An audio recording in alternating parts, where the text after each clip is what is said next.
Press मिट लानायनि खारना जाहैदों 12 तारिख एप्रिल 12 एप्रिलाव जोंहा आगु मन्त्रि चन्दन ब्रह्मआ बिपिएफ नागारनानै इउपिपिएल आव हाबहैबाय।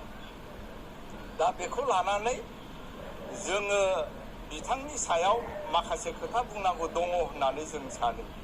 मानोना बे 2 बोसोर डिप्युटी चिफ थानाय समाव हाग्रामानि अननायाव बहुतखिनि बियो सुबिदा मोनदोंमोन।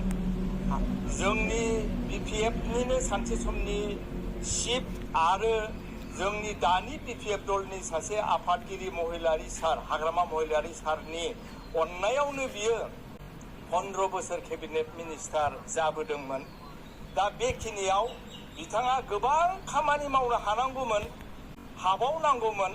नाथाय रायजो राजाया बेखौ मानो नाखस खालामखो, मानो फेजेनखो, बिनि थाखाय जों बिपिएफआ दायि नङा।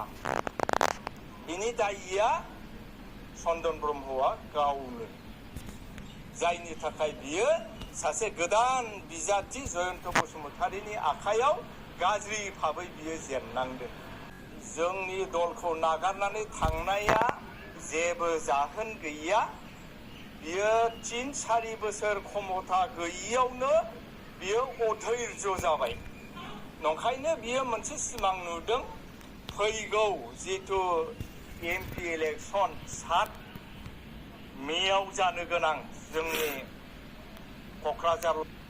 क'क्राझार लकसभा, बेवहाय जयन्त बसुमतारीया जिहेतु एमपि केन्डिडेट जाबाय, बिनि खालि जानाय जोंनि सिडली समष्टि एमएलए समष्टियाव बिथाङा हयथ' एमएलए मोनगोन, एमएलएनि बिजाथि मोनगोन बे आसायै बिथाङा थांदों। नाथाय आं सानो बिथांनि बे आसायाबो जाफुंनाय नङा। प्राइमारि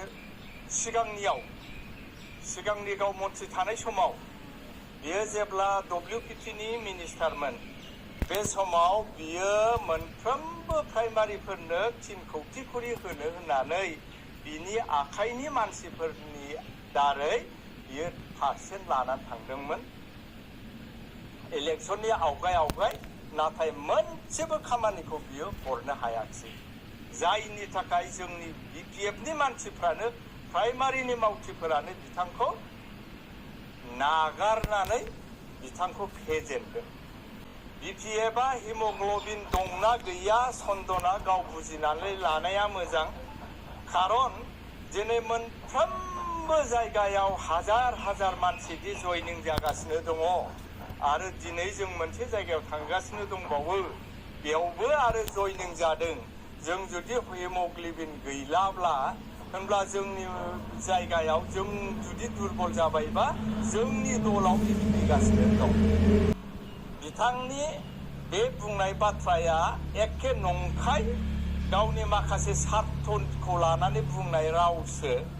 जुदि बिथाङा इउपिपिएलआव थांनानै बिराद समाजनि जातिनि खौसेथिनि बाथ्रा सानदोंब्ला, बिटिसि बा बिटिआरनि जौगानायनि बाथ्रा सानदोंब्ला, बिथाङा साननानै नाय दिनै बिटिआर सुक्तिनि मा दफाया जाफुंखो, बा मा खोथा होनायफोरखौ मावफुंखो।